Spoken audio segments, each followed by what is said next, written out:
ఎందుకు ఇచ్చారు 50,000? So POCSO case file చేయడం జరిగింది. పెళ్లి చేసుకుంటాను అని అన్నాడని చెప్పేసి ఆ అమ్మాయి వైపు కుటుంబ సభ్యులు హనీ ట్రాప్ కి పాల్పడుతున్నట్లు తెలుస్తా ఉంది. 50,000 బండి సంజయ్ గారు భయంతో థ్రెటన్ తో ఇచ్చారా? ఆ అమ్మాయితో ఇప్పటి వరకు అతను మద్యం తాగించి అదే విధంగా 3 సార్లు తన పైన లైంగిక దాడి చేసి హనీ ట్రాపా లేదంటే పోక్సో కేసా? Interviews, podcast, political ads, business ads, social media marketing, digital promotions. Contact KRTV 9281041008. Mail ID krtv.md@gmail.com. Bandi Sanjay తనయుడు బండి సాయి భగీరథ్ పైన పోక్సో కేసు అయితే నమోదైంది. సో ఇదే టాపిక్ గురించి పూర్తిగా వివరాలు తెలుసుకుందాం. ఫస్ట్ అయితే చూద్దాం. Bandi Sanjay son Bhagirath lodged police complaint alleging that a family attempted to extort ₹5 crore from him. Okay. Meanwhile, the girl's family reportedly lodged a POCSO complaint against him. So ఇక్కడ మెయిన్ హెడ్లైన్స్ మనం చూసినట్లయితే ఇతని దగ్గర నుంచి అంటే హనీ ట్రాప్ చేసి ఈ అబ్బాయిని బండి సాయి భగీరథ్ అని బండి సంజయ్ తనయుడు ఎవరైతే ఉన్నారో అతని మీద ఒక 5 కోట్ల డబ్బులు కావాలి మాకు అని చెప్పేసి ఒక హనీ ట్రాప్ చేసి తీసుకునే విధంగా తల్లిదండ్రులు ఆ అమ్మాయి తల్లిదండ్రులు ప్రోత్సహించారు అని చెప్పేసి ఇక్కడ వార్త వింటా ఉన్నాం. అయితే ఇక్కడ ఇంకోటి కూడా చూడొచ్చు. Next line, meanwhile the girls family reportedly lodged A POCSO complaint against him. అయితే ఇతని మీద కూడా పోక్సో కేసును అయితే నమోదు చేయడం జరిగిందని చెప్పేసి కూడా చూస్తా ఉన్నాం. ఇన్ డెప్త్ గా మనం ఇంకొంచెం మ్యాటర్ చూద్దాం అసలు ఇంకేంటి అని చెప్పేసి. ఇక్కడ కొన్ని వార్తలు కూడా వస్తా ఉన్నాయి.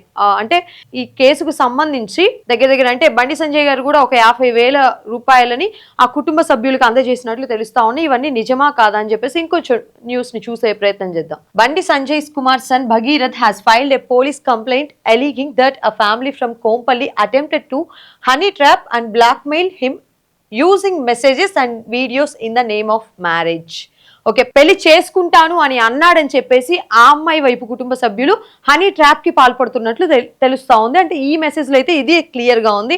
According to the FIR, Bhagirath said he came into contact with the girl through mutual friends. Okay, mutual friends ద్వారా పరిచయం అయ్యారట. And that both families shared a friendly relationship. Okay, ఒక మంచి కుటుంబ సభ్యుల్లా మారిపోయారట వాళ్ళ ఫ్యామిలీ మెంబర్స్ మొత్తం. He alleged that after he refused marriage, ఎప్పుడైతే ఆ అబ్బాయి నేను పెళ్లి చేసుకోను నాకు పెళ్లి అభిప్రాయం లేదని చెప్పాడో, so the girls family begin threatening and pressuring him demanding money and favours. So ఇక్కడ డబ్బుల్ని డిమాండ్ చేసినట్టు వాళ్ళు చెప్తా ఉన్నారు. అదే FIR లో మెన్షన్ చేయడం జరిగింది.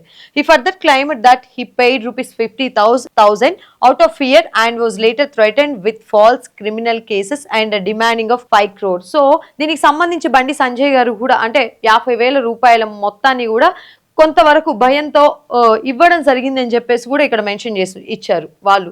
So the complaint also alleged criminal intimidation, extortion and mental harassment. ఇక్కడ మెంటల్ హెరాస్మెంట్ కూడా చేశారు ఆ అబ్బాయిని అని చెప్పేసి కూడా మెన్షన్ చేశారు.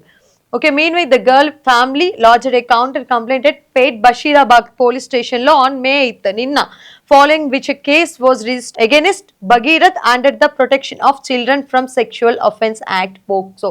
So, POCSO case ఫైల్ చేయడం జరిగింది. అంటే వాళ్ళు మెన్షన్ చేశారు ఆ పాప ఆ అమ్మాయి ఎవరైతే కుటుంబ సభ్యులు ఉన్నారో వాళ్ళు ఫైల్ చేయడం జరిగింది. నిన్న ఈవినింగ్ 5-6 అరౌండ్ లో పేట్ బషీరాబాద్ లో ఈ కంప్లైంట్ అయితే ఫైల్ చేయడం జరిగింది. ఇది so police investigation is under way and further details are awaited. Okay, actual గా జరిగిందంతా ఇది. మొత్తం కేసు అయితే ఫైల్ అయింది, పోక్సో కేసు అయితే. దీనికి సంబంధించినటువంటి న్యూస్ మొత్తం ఏంటి అని అంటే ఒక 50,000 ఇప్పుడు మనం చూసుకున్నట్లయితే ఇక్కడ పెద్ద ఎత్తున వస్తున్నటువంటి వార్తలన్నీ ఏంటంటే 50,000 బండి సంజయ్ గారు భయంతో థ్రెటన్ తో ఇచ్చారా అనేటటువంటి క్వశ్చన్స్ రేజ్ అవుతా ఉన్నాయి. అయితే ఇది ఎంతవరకు కరెక్ట్ ఎంతవరకు రాంగ్ అనే దానికంటే కేసు అయితే పోక్సో కేసు అయితే అతని మీద ఫైల్ చేయడం జరిగింది. అండ్ ఇంకొక విషయానికి వస్తే ఇక్కడ ఎందుకు ఇచ్చారు 50,000 వీళ్ళ తప్పు లేకపోతే అనేటటువంటి క్వశ్చన్స్ రైజ్ అవుతా ఉన్నాయి. ఎట్ ద సేమ్ టైం ఆ 50,000 వాళ్ళు ఎందుకు పుచ్చుకున్నారు అంటే వాళ్ళది ఎంతవరకు తప్పు ఉంది అసలు ఏంటి అని చెప్పేసి కూడా మొత్తం ఇన్వెస్టిగేషన్ అయితే కొనసాగుతా ఉంది ఇప్పటికైతే. అయితే ఇది మొత్తం ఇంకొన్ని వార్తలు కూడా వస్తా ఉన్నాయి. నిన్న ఈవినింగ్ 8 అంటే 5 నుంచి 6 వరకు కూడా వీళ్ళు వెళ్ళి ఫస్ట్ కేసు ఫైల్ చేశారు. బండి సంజయ్ కుమారుడి వైపు నుంచి కేసు ఫైల్ చేయడం జరిగింది. ఆ తర్వాత ఆ కుటుంబ సభ్యులు ఆ అమ్మాయి యొక్క కుటుంబ సభ్యులు మీరెందుకు మా కంప్లైంట్ ని మీరు ఫైల్ చేస్తలేరు అని వెళ్ళి అడిగితే అప్పుడు వాళ్ళ కంప్లైంట్ ని కూడా వాళ్ళు తీసుకోవడం జరిగింది అని చెప్పేసి వార్తలు వస్తా ఉన్నాయి. అయితే ఇక్కడ ఇంకో మాట చెప్పాలి అని అంటే, మీరు కేసుని ఫైల్ చేసుకోలేకపోతే పాప కుటుంబ సభ్యుల నుంచి కేసు ఫైల్ చేసుకోలేకపోతే మేము కోర్టుకు కూడా వెళ్తాము, మీరు కేసు ఫైల్ చేస్తారా చేయరా అని చెప్పేసి క్వశ్చన్ చేసినప్పుడు ఇది మొత్తం కూడా బయటకు వచ్చినట్టు తెలుస్తా ఉంది. అయితే మెయిన్ గా చెప్పాలంటే ఇది ఫస్ట్ జరిగింది అయితే నిన్న ఈవినింగ్ జరిగింది అయితే కరీంనగర్ లో జరిగింది. ఇక రీసెంట్ గా ఈ రోజు మాత్రం ఇక్కడ బషీరాబాద్ లో మాత్రం జరిగింది. అయితే మొత్తం కేసుకి సంబంధించి ఇప్పటికైతే ఇన్వెస్టిగేషన్ మొత్తం నడుస్తా ఉంది. ఇక్కడ మనం కొన్ని విషయాలు మాట్లాడుకోవచ్చు. ఇది చాలా చిన్న విషయం అయితే కాదు. మెయిన్ గా ఈ కుటుంబ సభ్యులు ఆ పాపకు సంబంధించినటువంటి కుటుంబ సభ్యులు చెప్తున్నటువంటి కొన్ని విషయాలను మనం ఇక్కడ చూడాల్సి ఉంటుంది. ఆ అమ్మాయితో ఇప్పటి వరకు అతను మద్యం తాగించి అదే విధంగా 3 సార్లు తన పైన లైంగిక దాడి చేసినట్లు కూడా వాళ్ళు చెప్తా ఉన్నారు. ఒకసారేమో మొయినాబాద్ ఫామ్ హౌస్ కి సంబంధించి అక్కడ ఒకసారి చేయడం జరిగిందట. అదే కాకుండా ఇంకా వేరే చోట్ల కూడా 2 సార్లు తన పైన లైంగిక దాడికి పాల్పడ్డానని చెప్పేసి వార్తలు వస్తా ఉన్నాయి. అది కూడా మద్యం సేవింప చేసి ఆ అమ్మాయికి చేశారు అని చెప్పేసి ఆ పాప కుటుంబ సభ్యులు అయితే బయటికి తీసుకొస్తా ఉన్నారు. అయితే ఇక్కడ ఇదే విషయాలకు వస్తే మాత్రం 17 ఏళ్ళు, ఆ పాపకు 17 ఏళ్ళు. అయితే ఇద్దరు పెళ్లి చేసుకుంటామని అన్నారు, కానీ పెళ్లి చేసుకుంటామని అతను చెప్పి ఇప్పుడు రిఫ్యూజ్ చేస్తున్నాడు అన్న వాదనలు కూడా వస్తా ఉన్నాయి. ఇంకొక వైపు నుంచేమో పెళ్లి చేసుకోమని నా మీద ఒత్తిడి చేశారు అని చెప్పేసి అతను చెప్తున్నట్టు కూడా తెలుస్తా ఉంది. అయితే ఇక్కడ మెయిన్ గా మనం మాట్లాడితే ఒక రాజకీయ నాయకుడి కొడుకు, మరి ఇది ఎంత దూరం వెళ్తది, ఏంటి, ఏం జరుగుతుంది అని చెప్పేసి కూడా కొంతవరకు క్వశ్చన్స్ రైజ్ అవుతా ఉన్నాయి. అయితే ఏం జరగబోతోంది, మొత్తానికి పోక్సో చట్టం మీద ఇతని మీద కేసు అయితే పెట్టడం జరిగింది. పోక్సో యాక్ట్ అనేది మాత్రం మామూలు విషయం కాదు. మనం చూసాం, చిన్న పెద్ద తేడా ఉండదు. ఒక్కసారి పోక్సో కేసు ఫైల్ అయితే, అది ఈయనక నిరూపణ అయితే ఆ చట్టం ఎంత పెద్దదో, అది ఎంతటి వాళ్ళనైనా ఏ విధంగా బద్నాం చేస్తుందో మనం అందరం కూడా చూస్తా ఉన్నాం. అయితే ఇప్పుడు మొత్తానికి ఇక్కడ మెయిన్ గా మనం ఇంకొక విషయం మాట్లాడుకోవాలి. ఒక పొలిటికల్ స్టార్ కి సంబంధించినటువంటి కొడుకు మరి రేపటి రోజున ఏమవుతుంది, ఇది ప్రూవ్ చేసుకోగలుగుతారా లేదంటే ప్రూవ్ చేసుకోలేకపోతారా, అసలు హనీ ట్రాప్ అని చెప్పేసి వీళ్ళు చెప్తా ఉన్నారు, అటువైపు నుంచి ఏమో లేదు ఆ అమ్మాయిని లైంగికంగా అతను ఇబ్బంది పెట్టాడు అని చెప్పేసి కూడా చెప్తా ఉన్నారు. ఇక్కడ అదే సర్వసాధారణమైన పిల్లల్ని అయితే మనం చూస్తూ ఉంటాం. మనం ఒక సినిమాలో కూడా చూసాం రీసెంట్ గా. సో ఇట్లాగా పోక్సో కేసు నమోదైతే వాళ్ళ జీవితాలు ఎంత బద్నం అయితే మనం కూడా చూస్తా ఉన్నాం. 17 ఏళ్ళు 16 ఏళ్ళు ఇట్లా వాళ్ళ జీవితాలు మొత్తం సర్వనాశనమైనట్టే అనమాట. అట్లాంటి కేసు ఇది.